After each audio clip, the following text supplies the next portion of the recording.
It's episode 30 of the Keto for Women show.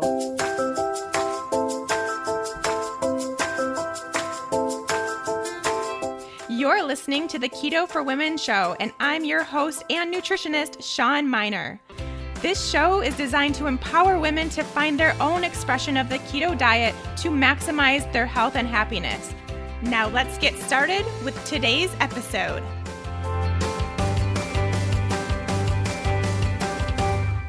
Hey there, friends. Welcome back to Keto for Women. Thanks for joining me, and Happy New Year to you all. Happy 2018. I hope you had a great holiday and are ready to tackle this new year. I know I definitely am ready. Today, we are doing a rapid fire Q&A episode. I'm taking all of the questions I've been getting over the past 6 months, any that have a relatively quick answer that I can get through, and trying to do it all here in one episode so that those questions can be answered and we can get through a bunch and it's done. So that's the goal for today. That's the hope, at least. We'll see how well I do because, as you all can guess by now, I'm not one for short answers all the time, but we're going to try. We're going to try our best. Before we get going with the show, let's chat about the sponsor of this episode of the Keto for Women show, Health IQ. Health IQ is an insurance company that helps health-conscious people like runners, cyclists, weightlifters, and healthy eaters get lower rates on their life insurance. Health IQ can save their customers up to 33% because they have found scientific proof showing physically active people have a 56% lower risk of heart disease, 20% lower risk of cancer, and a 58% lower risk of diabetes compared to people who are inactive. Like saving money on your car insurance for being a good driver, Health IQ saves you money on your life insurance for living a health-conscious lifestyle. I've partnered with Health IQ because I'm a huge fan of their philosophy on recognizing those that take their health seriously, like us Keto for Womeners, and rewarding us for doing so by saving us money on our life insurance rates. Head to healthiq.com/keto to see if you qualify and to support the show. There, you will take a quick lifestyle quiz, which will determine your potential savings. That's healthiq.com/keto to learn more. Just some quick announcements before we get into today's episode. I actually don't have a whole lot to share with you. I guess I can tease that I have some upcoming information in the next few weeks that will be really a great tool for all of you dealing with digestive issues. If you don't have awesome digestion, you're going to want to listen in, pay attention over the next few weeks when I announce a brand new tool /class /something you're definitely going to want to be a part of. So keep an eye out for that. Other than that, just a few reminders. Remember that on Facebook, if you follow me at Shawn Miner Holistic Health, that is not my personal Facebook page. That is my business Facebook page. So trying to friend me on my personal page isn't going to get you there.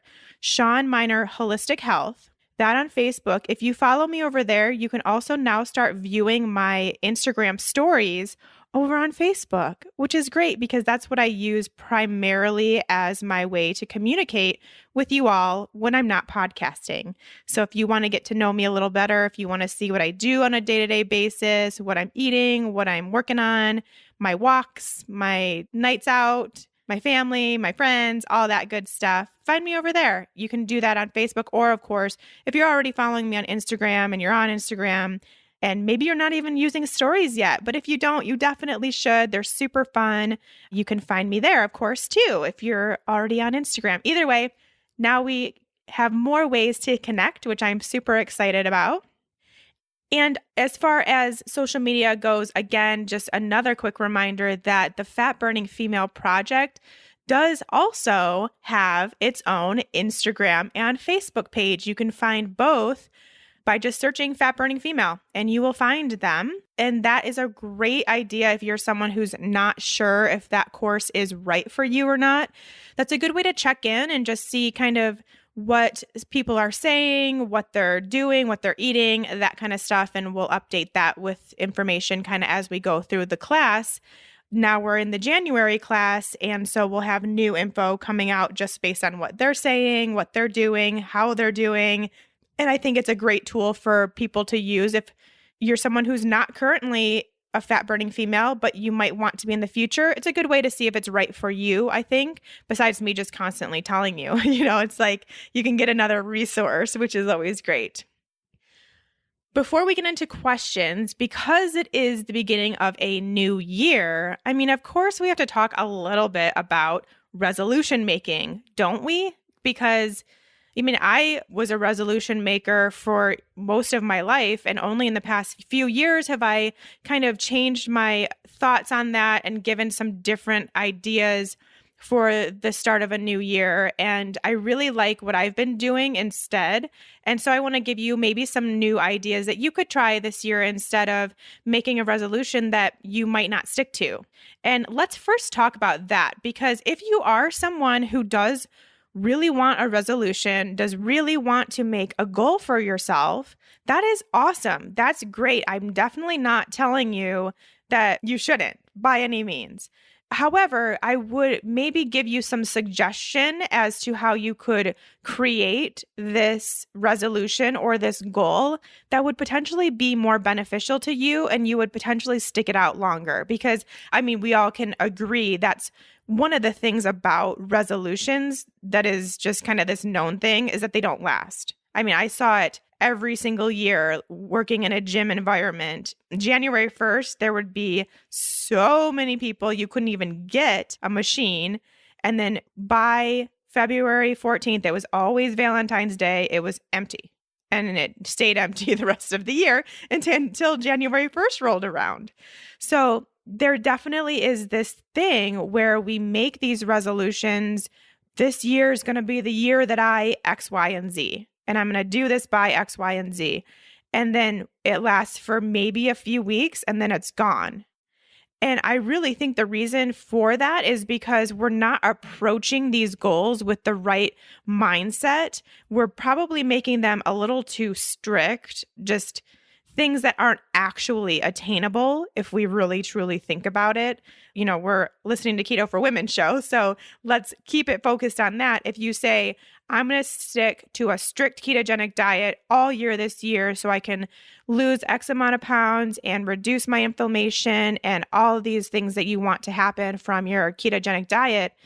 If you say that, and yet you've never actually been able to do that, if this is something that you just keep repeating to yourself and you've never actually been able to do it, then you're not really in the right mindset to make this change into being strict ketogenic diet. So you're still thinking about it as a diet. You have to be strict. It's kind of this all or nothing mentality. And really, not a lot of us are 100% strict all of the time, every single day, 365 days a year. You're going to have moments that do and don't work. You're going to have moments that are and aren't keto. And so by you making this really outlandish claim that for an entire year, you're not going to ever have carbs or something that you enjoy, like a treat or something like that, is not reality, right? And so if you are going to set a resolution, make sure that it's real, that it's something that you can attain. Yeah, it can be a little bit harder than what you're used to doing or whatever, but make sure it's realistic, because if soon as it's not and you don't do it, you quote unquote cheat on your strict ketogenic diet, that first time that you do it, you're going to think you're a failure and you're going to give up. So it should definitely be a little bit more attainable, but still something that, would be something for you to work towards and something that you can do that would make you healthier and happier. That's the goal, right? So that's what I have to say about resolutions. Just really take some time to actually truly think about it. Maybe not so rigid, but still something to shoot for and with a really good intention behind it. So again, really make sure you are thinking about that why. Why do you want to be keto? What are you looking for it to achieve? What is the underlying deep issue here that needs to be addressed? and make sure that that why is really at the center of what you make your resolution to be.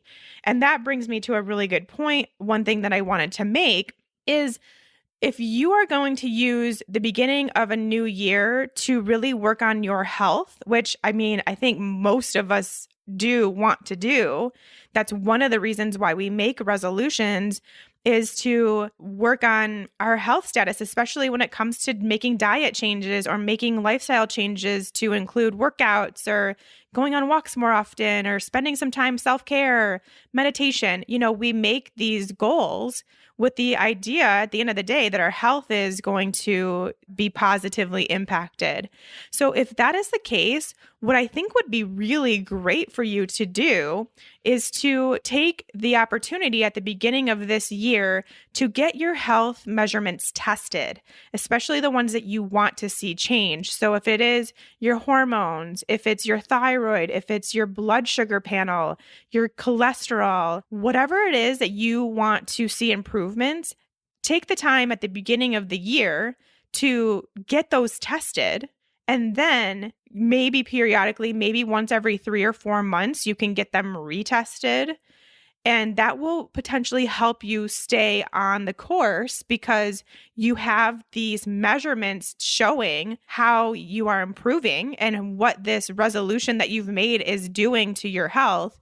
And that's a really great way to kind of keep going with it and stay true to what your goal is instead of losing sight. So it's easy to put it to the back of our mind when we don't have these measurements in front of us. But if we make it a standard thing that you're going to get tested and retested, and that's what you're working on, and you want to see these measurements change, I think that's a really good way to do it. And, some of these tests may cost money, but I think it's a really good investment for you to make in order to keep these goals going. I mean, that's a huge step to take to not only make these resolutions, but then put some money behind it, some investment. I think that anytime any of us invest actual dollars into our health, it takes on a whole new tone. We have a whole new level going on there when we put some money behind it. And so, yeah, you may have to pay out of pocket for some of these tests. I mean, I prefer and I really only recommend you do a salivary or urine hormone test. I know a lot of women are continuing to get blood testing for hormones, and almost every day I see how inaccurate they are with my clients. So I definitely do recommend those tests if you are looking at your hormones, and those are 99% of the time not free or not covered under insurance. So that may be something where you'll have to put an investment towards your future, towards your 2018, towards your health. I love that. One other thing I want to say about if you are someone that wants to make resolution, instead of making it a resolution based about things that you are restricting, especially as we talk about diet, I'm not going to eat carbs, so I can be 100% strict keto the whole year. That's, pretty restrictive and you're taking something away from your life.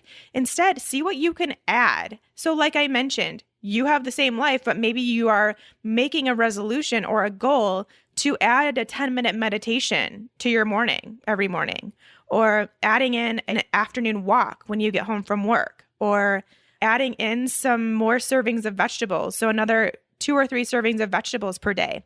Simple things that you can do where you're adding into your life, make it seem way less restrictive, way easier to continue doing. Even that power of positivity instead of that negative restrictive mode makes it easier to achieve. So consider that as well. And then again, something I wasn't planning on talking a lot about, but here I am rambling on when I'm supposed to be doing quick keto Q&A, but this is really important. I have some really good ideas of things that you could do instead of resolutions. So if you're someone that has tried resolutions every year and you never stick to them, then just, maybe accept that about yourself. Maybe accept that you're not that kind of person, that you don't do well with having these goals looming over your head and they just don't work. So it's okay. I'm kind of the same person. I always made really restrictive goals for myself at the beginning of the new year, and I never stuck with them. So I don't do that anymore. I just live my life and add some things. And so these are some of the things that I'm doing that maybe if you're someone who doesn't like doing resolutions, you could try as well. So one thing I've done in the past, I'm not doing it this year, but I have done, I'm sure you've all heard of them, are vision boards. So vision boards are just really fun and really cool things to do. It's kind of a fun thing to do with a group of your friends or even your family. You could do that with your kids. It's a really good project that you could do with your kids. I think that would be really fun. Basically, you're just taking some magazines, flipping through them, finding things that kind of just speak to you, whether it's words or phrases that you want to encapsulate what your year is going to be like, or maybe pictures of vacation spots or something that you want to include in your year. It's just fun to do. I mean, will they come true? Maybe if you really truly believe in it, and it might, just prop that up somewhere, maybe on your desk at work or something where you can see it regularly and, just believing that it will happen and putting some dreams on there and some goals and visions on your vision board. It's really pretty powerful stuff, especially if you make sure to see it and think about that on a regular basis. What I am doing this year is I wrote a letter to myself that is set in it being the end of 2018. So I just kind of talked about the things that I accomplished, the changes I've made in my life, what great things happened, and just how good it feels, how awesome I feel about all the changes, and what a great year it was. So you're basically kind of predicting ahead of time what's going to happen and how you're going to feel about it. And it really sets the tone for the year because you can kind of see yourself at the end of the year having all that stuff done, having this life that you know that you want. You just visioned it and wrote it down for yourself, to yourself. And so I think that's a really great way to kick off the new year, is just thinking about everything you're going to accomplish that year and how you want your life to look in 1 year's time. And then the last thing is, I've done this before too. I'm not doing it this year, but I do have them all on my website if you want to check them out. Instead of doing a resolution, you can do monthly goals. Like I said, I've done them. They're just kind of little challenges. Some of them were like eating more vegetables. Some were going to bed earlier, taking time for meditation or self-care. I just made up little random challenges for myself. And every month they would be completely different based on what I felt I needed to work on in that time for that month. And I just changed them around and I used it as an opportunity to blog. So like I mentioned, they're from, I believe 2015 is when I did this. So I was going through some health stuff at the time too. So I kind of based a lot of my decisions on my challenges around that. So you can go to my website, just search challenges and you will find all those. But really fun. That's something that you could do too. And then it's a lot easier to bite off as far as your goal is concerned, instead of being like, oh, all of 2018, I'm going to do this. Just little 12 chunks make it a little bit easier to follow and to stick with. So that's an idea too.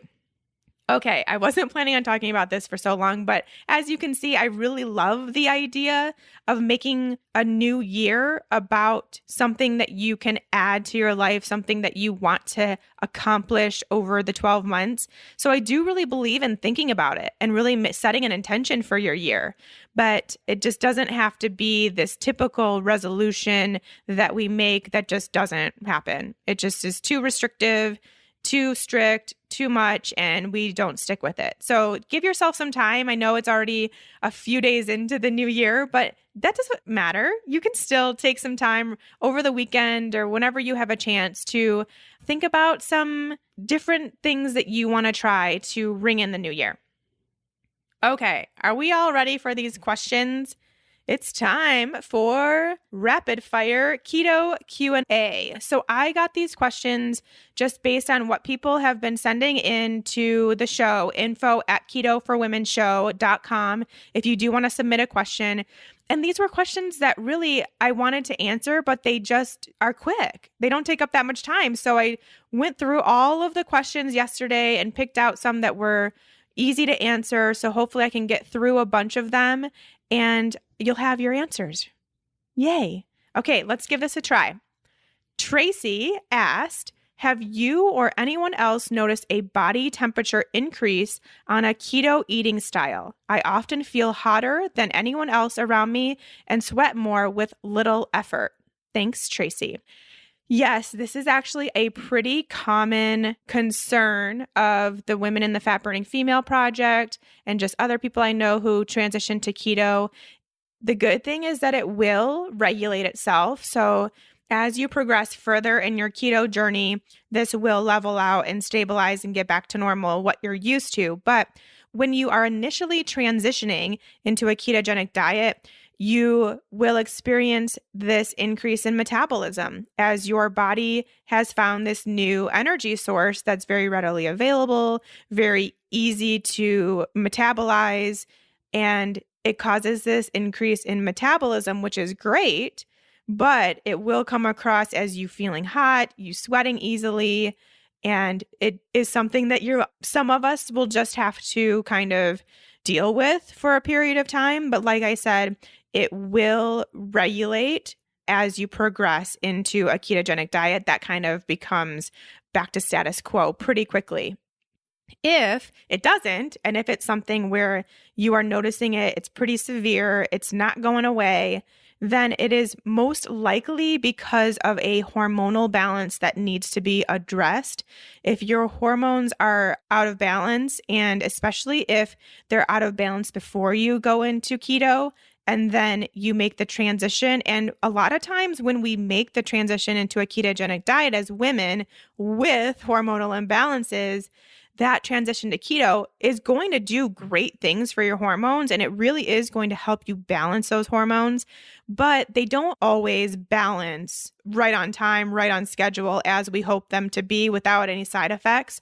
So it could be that you are experiencing a hormonal imbalance that is potentially healing itself, but with that comes some are up, some are down. They're not 100% perfect as you get there and during that healing process while you get there. So that might be as well. And if it lasts a longer period of time with these episodes of being really hot, then definitely something where you'll want to look into your hormonal status a little more, a little deeper.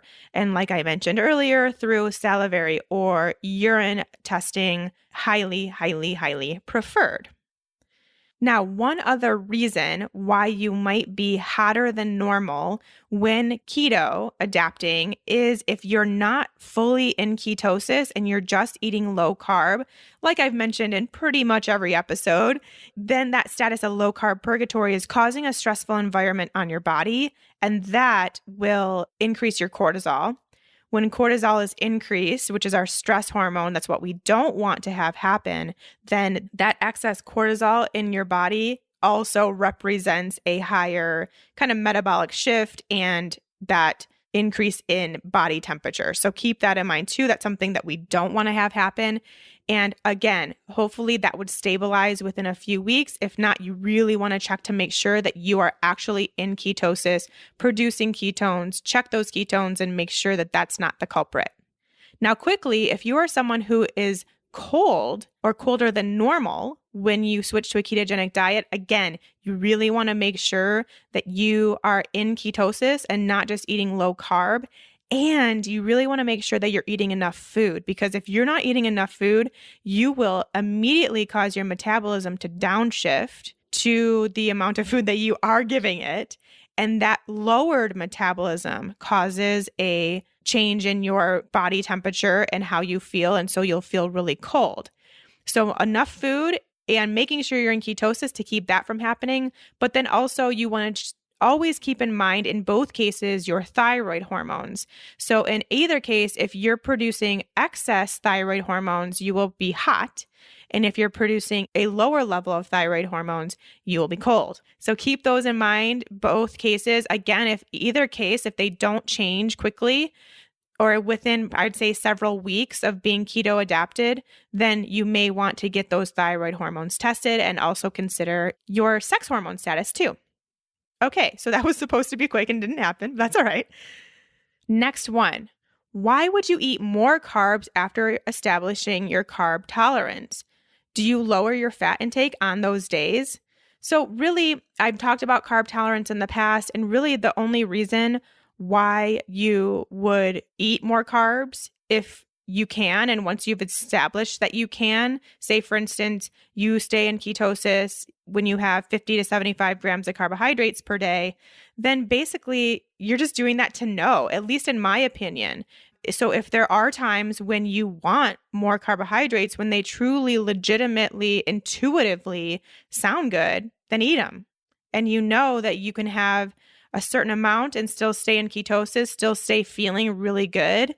And it just gives you a little bit more information about your body and how to be more intuitive with your keto diet. That's really the only reason, in my opinion.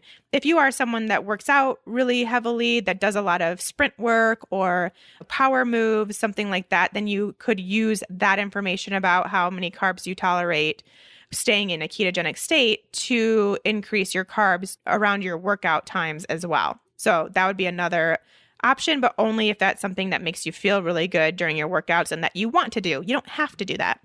And then as far as lowering your fat intake when you eat more carbs, I personally don't believe that you should. I mean, you're probably going to lower them a little bit, especially if you're having a decent amount of carbs. You may not just even be hungry enough to include as much fat as you normally would on your ketogenic days, but it shouldn't be that much. You should definitely not be eating any carbohydrate plain. So if you're having a sweet potato, make sure you're using lots of butter, almond butter, coconut butter, wherever you like to put on your sweet potato. If you're having a banana, make sure you're having almond butter with it or coconut butter with it. You can do a smoothie and add some coconut milk and stuff if you're going to add berries too. But just really make sure, because we want to counteract, and this will happen, we can counteract the effect of our carbohydrate intake on our blood sugar by basically dampening it down with fat. So you are going to have less of a blood sugar response with your carbohydrate source if you are including fat with it. So keep that in mind. They should definitely be paired together in order to keep your blood sugar nice and steady and not have that crazy spike that we're looking to avoid as much as possible. Next, Sue wants to know my opinion on intermittent keto, which is something that she had heard on another podcast somewhere, which is 1 day on keto, 1 day off keto. So I think most of us agree, as being people that eat a true ketogenic diet, that A, we don't really want to do that. That doesn't really even sound appealing. And B, that would probably just make us and our bodies more confused. It would not work well. It would not go well. We would not be able to stay in ketosis all of the time or as much as we want. So it just doesn't make sense, in my opinion. Now, I will say, if you are someone who is not really super into keto or doesn't know if you want to do keto, or maybe you're just someone who's doing low carb, if that's the case, then that could be a transitional pattern to start off a ketogenic journey, would be to do an every other day thing for maybe a few weeks. Or if you're just wanting to do low carb, then I think that that could be a good way to go, is 1 day on, 1 day off, because then you're not taking the chance of getting into this low carb purgatory that we talk about all the time here on Keto for Women. So that could be an option too. I think it wouldn't be all bad for some people. It could be used as a transitional measure, but I think for most of us who are living the keto life, it just really doesn't even sound like something to consider for the most part. All right. Next one here from Sherry. I just recently started keto about 2 weeks ago, and yesterday I broke out with a very itchy rash. I did some Googling and discovered something called a keto rash. Have you ever experienced this? Any advice? Some of the websites said to increase your carb intake, but I ate a sweet potato the night before I broke out. Yeah, this keto rash, it's not a super common thing that comes with transitioning to keto, but it does happen to some people.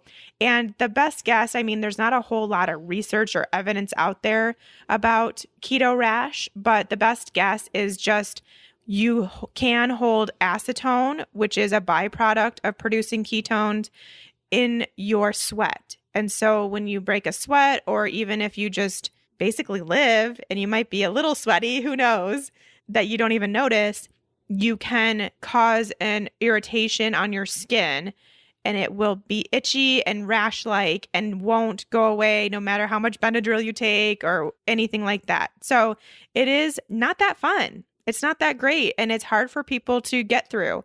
Now, that being said, if you can live with it for a few days, it hopefully will subside. It usually is something that can go away pretty quickly for those of us making this keto transition. If it doesn't, or it's just not something that you can continue to live with, which I totally understand, because being itchy and rashy is probably one of the worst feelings ever. So I get that. But if it's not something that you can tolerate, then I would say back out of the ketogenic diet. So like Sherry mentioned, she was told to eat some carbs. So eat a decent amount of carbs to get you out of ketosis for a few days. So back completely out of ketosis. And then maybe give yourself a week or two, maybe not even that long, just until you feel kind of back to normal, your rash has cleared.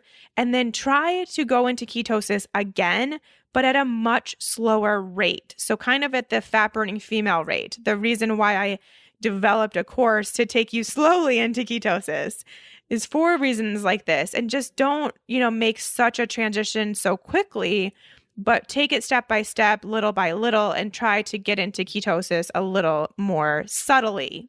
And that should potentially help. But yes, it is a real thing, but luckily it is not a long-term or forever thing. Okay, next one. I had multiple people. This was one of the biggest questions I had on my list of all of these questions you want me to answer. And it is about shortness of breath when transitioning to keto. Yeah, this is huge. This is a big one. The good thing is that it is super easy to fix. Yay. And I know it doesn't seem like it because it seems like you're about to have a heart attack or you can't breathe or something's really, really wrong. But most of the time, it is a really, really easy fix, which is that you have to get your electrolytes balanced out. You are in a state of dehydration because of this transition to keto, which is super common. It happens to all of us. It just is what happens when the transition is made. So take the time to really try to find your perfect balance of electrolytes. This is going to include magnesium, potassium, sodium. And when I say sodium, I prefer you get sodium from actual real pink Himalayan sea salt instead of a supplement form. So the other electrolytes can come definitely in a pill form. That's usually the easiest way to take it. I will link to the electrolyte supplement that I prefer and have all of my people take, and it works so well. I will link to that in the show notes on this episode. So you can get that in pill form, but then you also need to be intaking a lot of high quality sea salt. You can do that by putting it in your water, by putting it under your tongue, and also your food. So if you're just salting your food, it's probably not enough when you are transitioning to keto. You need to also either put it in your water or underneath your tongue and let it dissolve, something. I would say up to about a teaspoon a day. So give that a shot. Make sure you're taking your electrolytes. The amount of electrolytes is different for everybody. So you're going to have to find your own tolerance. You'll know, you'll feel really good. You'll actually feel the improvement of the shortness of breath and help heart palpitations if that's something that's also happening. You'll feel everything just kind of subside and your body will regulate itself and you'll know that that's a really good amount. It's usually somewhere, if you're using the supplements that I'm going to recommend here on this podcast in the show notes, if you're using that, it's usually between 3 pills and 6 pills per day if you're using the one that I recommend.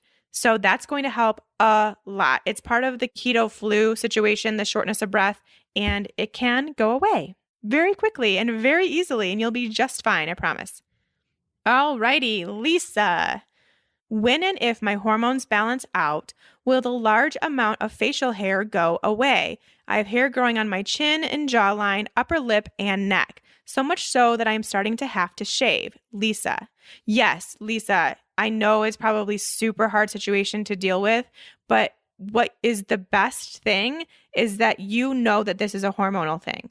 And we now know that our hormones can and will change. We can turn them around. So this is obviously a sign. Facial hair for women in excess is a sign of too much of your androgen hormones. So that would be testosterone and DHEA. So these quote unquote male hormones, and or not enough progesterone and estrogen.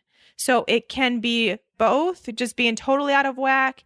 It could just be that your progesterone and estrogen are so low that your testosterone is taking lead here. So the important thing is that you need to find out what it is. You need to find out the status of your hormones as quickly as you can and really work using keto and using other means, supplemental support, lifestyle changes to balance those out. Okay, so that is definitely something that will change, I promise, but it's not going to change until you know exactly what you're dealing with.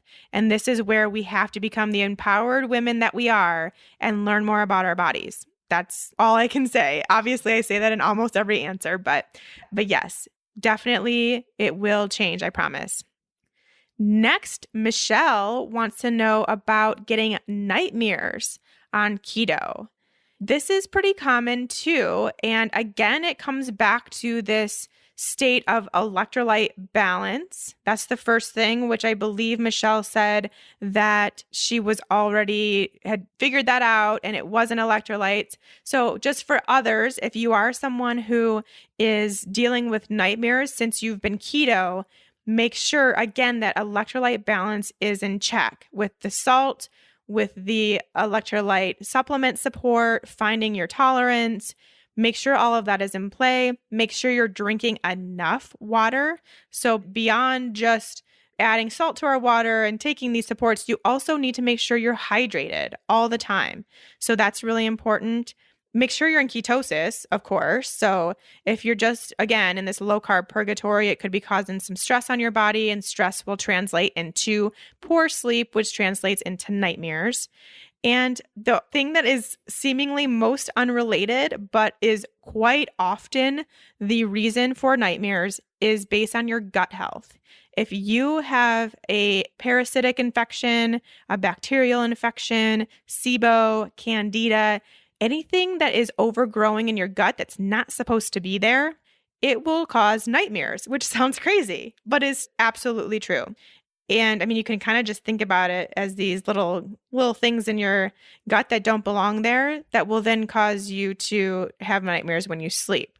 So keep that in mind. It may be something to look into your gut health and finding what's going on in there, especially if you have corresponding bowel movement issues or gas, bloating, anything like that, anything in the GI system that doesn't seem right, and you also have nightmares. There we go. That's a really big sign. And then the biggest thing really that I can tell you is whether you're keto or not, if you're having nightmares, you need to take a deep, hard look at your stress level. If you are at all stressed, if your adrenals are at all taxed, if you are producing cortisol at awkward times of the day, especially at night when you're supposed to be sleeping and not having nightmares, then you will see that. You will see that in your dreams. So really make sure that you have a good handle on your stress, that you are taking time to reduce your stress, to do self-care, to meditate, clear your mind, all that stuff, especially before bed. That will help a ton. So really looking at everything. It's not just keto. I know it seems like it because a lot of times it comes about when we transition. But for instance, if it's because of your gut health or if it's because of your stress level, then even making any sort of change to your diet is going to correspond with these changes in symptoms. So it just happens to be that the change of your diet is kind of bringing this to light a little bit more and causing these additional symptoms. So keep that in mind as well. One last thing, if you're on any prescription medications, I would look into that and see if any of your symptoms of those prescriptions include nightmares or any sort of sleep disturbance, because that could be it too. All righty, we're moving on now to Laura's question. How well does keto work for women who are trying to gain muscle? So we talk a lot about weight loss, weight loss, weight loss, but what about when we want to gain muscle, which if you are someone who wants to lose weight, you also want to gain muscle because your weight loss is really not going to sustain itself unless you are also building muscle, which then increases our metabolism, gives us this nice, strong posture and structural support, allows us to be physically active easier and to push ourselves in our physical activity. So yeah, we might say we want to lose weight, but a lot of us really actually want to gain muscle in addition or instead of, right? So gaining muscle as a woman is beyond important. And I know you guys know because I'm talk about it all the time, but that you have to work out. It's kind of not even a question. It has to happen. And working out while being keto is going to get you these muscle building results even quicker, which is so cool. And I've seen this in my own body. I spend less time working out per day. I do more things that are enjoyable instead and don't lift as heavy of weights by far, far. Like going from hundreds of pounds to like 20 pounds. So big difference. And I am maintaining and building muscle so much easier than I ever have because of my state of ketosis. It just is so easy to maintain the amount of muscle that I have without killing myself in the gym as I used to do and doing more things like walking and yoga and things like that. So to Laura's question directly, yes, it is very good for gaining muscle as a female. It increases the human growth hormone, which is basically our hormone responsible for protecting against muscle loss and bone loss. But if we're talking about muscle, it basically helps us maintain our muscle mass. And we have an increased amount of that in a ketogenic state. So that's basically the biggest reason why. I think another reason why, this isn't like studied or anything that I know of, but I really think a big reason why is because we have so much more energy and so much more stamina and so much more strength when we are doing our workouts. So I noticed this, of course, again, in myself, like just being able to get through the workouts and wanting to do the workouts and wanting to do a little extra and to just be more active instead of taking a nap. I go for walks or, just things throughout the day that I think lend itself to being more fit people and having more muscle because we have better workouts. And I think that if you are someone who's been in ketosis for a while and is now a ketogenic worker-outer, you would definitely agree with me. The only caveat I can say to this is if you are wanting to build muscle, you definitely need to eat enough food because you're not going to build muscle on any diet. But, we're talking keto here. Even if you're on a low calorie keto diet, you are going to lose muscle. You're going to lose muscle. You're not going to be able to get stronger. You're not going to be able to look leaner. And I know that's a huge goal for a lot of us out there is to just look a little leaner and more fit. It's not going to happen if you're not eating enough food. You can try all you want. You can spend all the amount of time you want to in the gym, and it's not going to happen. And the only other thing I'll say in regards to this is this may be a situation if you are someone who is all about that muscle gain where you do a little tweaking, a little bit of finding your own spot as it relates to protein, because protein is our macronutrient that we need to repair and restore and rebuild our muscle, especially after a workout. So we do need a specific amount of protein. Each body is different, obviously, based on how much muscle you have and what your goals are, of course. But we do all have this amount of protein that we need to build muscle.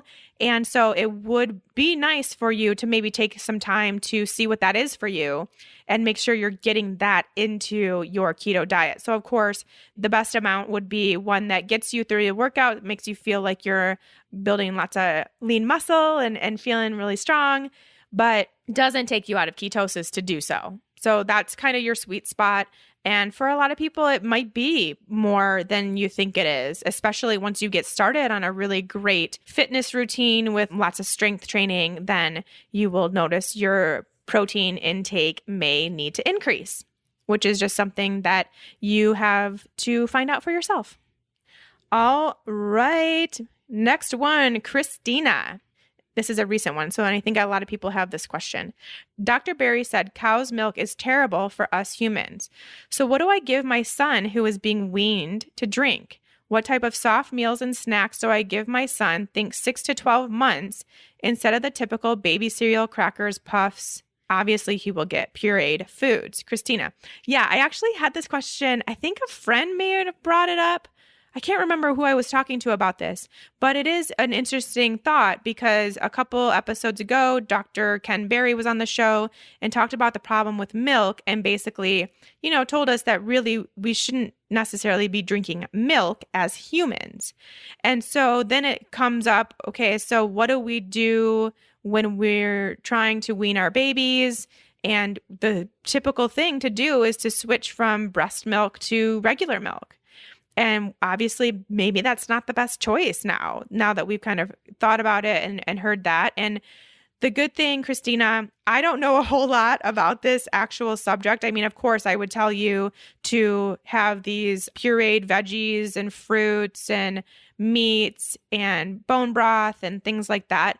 But I have friends who do actually have babies and know way more who are in this philosophy, not giving their babies dairy and all real food and really nutrient dense foods, and teaching their babies from a very early age what foods they enjoy and that those foods are nutrient dense, high quality foods. So I think that's really important. And so I will tell you to instead, I have a friend, her name's Elena, grazedandenthused.com. I will link to her website in the show notes. She has a whole post about what she fed her baby when she was weaning her baby.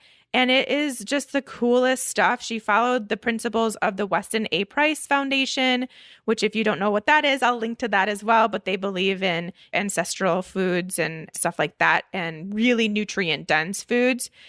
And just the things that she came up with, I was always so fascinated, even as someone who doesn't have children. It was fascinating to see what she was able to feed her daughter right from the get-go to really get these nutrients in. And just some examples, she did like mashed liver, sardines, and salmon, which she just kind of flaked off and let her daughter just kind of gum on until they were small enough to swallow. Soft-boiled egg yolk, bone broth and bone marrow, which are both great. And then all kinds of oils and lard, coconut oil, tallow, all of these really nice high quality oils too that can get her baby lots of fat. So I will link to the actual post with this information because it just was really cool to see, even as someone, like I said, not something I'm necessarily looking to incorporate in my life ever, but good information to know. And we don't have to go through the standard kind of what we've all been taught or what we all thought was the next step for our babies. We can feed them better than what we're eating is how it should be, right? We should be feeding them with the most nutrient dense foods that we can, because that's what we want for ourselves. And of course we want that for our babies. So I will make sure that you can see that article. So go to my show notes and find that. Grazedandenthused.com. My friend Elena, she's the best. Okay, this is the last one, and I think we're going to get through it. So great. This is one many, many, many people ask me, and I thought that I had several episodes where I talk about this, but I think it's one of those things where it just bears to be repeated. And it's this topic of how do we get enough fat into our ketogenic diet to make us keto, to make us actually produce ketones. And with that, keep our protein moderate. So these ideas that I have, I think I've mentioned before, but these are basically just my go-tos. This is what I do. This is what I have lots of my clients do. My tips right here for more fat. Don't just cook your vegetables in fats and oils, which I know we're all doing, and that's great.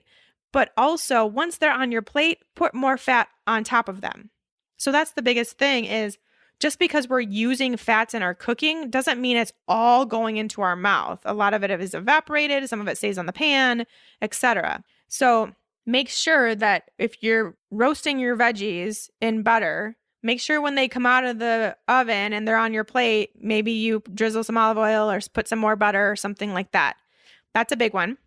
Obviously, you can add your fats to your drinks, which I know a lot of people do. It's the bulletproof trend, adding all your fats, MCT oil, butter, coconut oil, whatever you prefer, into your coffee or tea or whatever, blending it up, and that's your drink. I think that is a really good, simple hack. If you just don't know what you're going to do to get those fats in, just drink them. Just drink them. It's delicious, easy, and you'll probably make a new favorite drink along the way too. So keep that in mind. My favorite is to make mayos, sauces, and dressings. I have at least one of those three in my fridge at all times. And no matter what quick meal I'm making, I can always find a place to put some sauce on it. You know, if it's a pork chop, which I just say that because that's what I'm eating tonight, then I will be putting some spicy mayo on my pork chop and eating it that way. Same thing with salads. You can put tons of dressing on it. And all of these I would really, really, really prefer were homemade. That makes it really economical. You can have fun experimenting with different things. They're delicious. And we're just making sure that we're staying away from those processed oils that are in a lot of dressings and mayos at the store. So, of course, there are brands that are great, the avocado oil based and whatnot. So that is, of course, an option. But if you can make it yourself, why not give it a try? It's super fun. So make all the mayo sauces and dressings that you can from home and try some new flavor combinations and just get creative. It's the easiest way to add fats because obviously they're all fat-based and you'll have ketone production in no time. The next one, high percentage chocolate. I mean, of course, I'm a chocoholic, 100%. And I think that having a high percentage chocolate, I'm talking 85% or higher, ideally somewhere between 90% and 100% would be awesome. Those are great snacks and will really bump up your fat intake for your day very quickly and easily. So huge fan of that.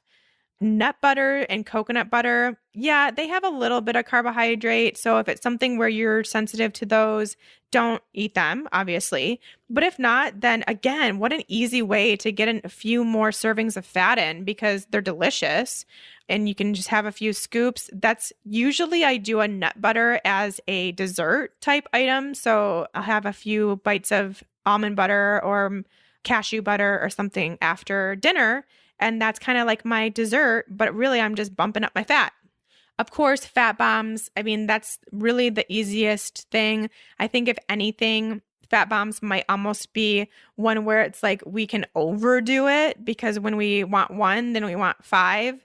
So fat bombs, keep them in the freezer, pull out one or two if you think you're going to be low on your fat intake for the day and take them with you and call it good. And then as far as protein, really, it's super easy. It's all about just slightly modifying the portion size of the protein that you're eating. It's not hard. So if you're having 3 meals a day and they all have a portion of protein, just make it slightly smaller, especially if it's not a protein that has much fat. So if it's like a chicken breast, maybe cut it into thirds and eat 2/3 of it instead of what you would normally have the entire thing. Super easy to do that. And then, of course, remember to take out your protein powders if you are having trouble. Protein shakes and drinks don't really have a whole lot of purpose in a ketogenic diet, in my opinion. I'd rather see you just eat the food. And especially when protein sources and protein amounts are lower, then you should be eating protein. So take those out. The only kind of caveat I have to that would be if you're using collagen or bone broth in your day. I think that's fine. It's not adding a ton of extra protein, but definitely giving you the benefits of those amino acids. So I'm cool with that. But anything beyond that, that's like an actual like post-workout protein shake is probably not doing you so well. Yeah, those are I don't know. I feel like a lot of people might be trying to overthink it. It's like we hear we need all this fat and then we just don't understand. Like, are we really just supposed to be drinking olive oil, which I've heard people do. So it's a thing, but no, it really doesn't have to be that complicated, but it will take a little bit of maybe just being creative and making a new sauce or something to put on your meat tonight. It really can be that easy. Just give it a go and see what you can do. I think it was last week even, I was just thinking, wow, I cannot believe people can't eat enough fat because it comes so naturally to me now that I've been doing this for almost a year and a half that I can't imagine not eating my fat sources in a day. And they are these things like mayo and nut butters and fat bombs.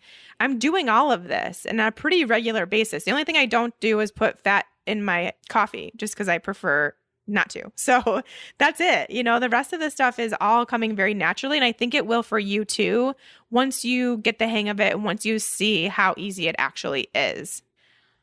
Okay, that's going to do it for today's episode. I don't think I was too bad. I got through 10 questions and we talked about resolutions. So I think I was somewhat rapid fire. I could probably work on it and make it even better. But I wanted to make sure to get through those questions with nice, good, appropriate answers so you felt like you had the info you needed to move on. Before we move on to what's coming to Keto for Women in the next few weeks, a quick reminder to check out this episode's sponsor, Health IQ, the company that brings life insurance savings to the health conscious. Head to healthiq.com/keto to take your lifestyle quiz and see if you qualify for a lower rate. That's healthiq.com/keto. Things coming up in the next few weeks. We have a really awesome interview next week talking about weight loss resistance. Very excited for you all to hear that.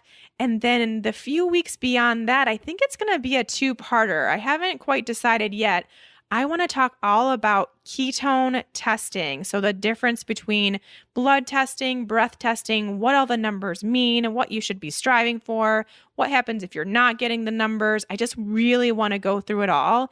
And I also want to talk about why we even need to care about ketones. What are these healing benefits of ketones that I keep talking about? What is it doing specifically? So those are going to be coming up later on in the month. That's basically your month in review right there. So you know what's coming up. Very excited to have all those episodes come out and excited to have you with me for this journey. I thank you so much for spending this time with me. And I just want to say I'm so excited for what's to come in 2018 for all of us. And I hope you'll continue to be around and hang out with me on the Keto for Women show. Great things to come here for sure. And I just want to continue bringing you all the information that I can for 2018 so you can be the healthiest, happiest version of you. That's my goal for you all. All right, that'll do it. Thanks so much for joining me, and we'll talk to you next week.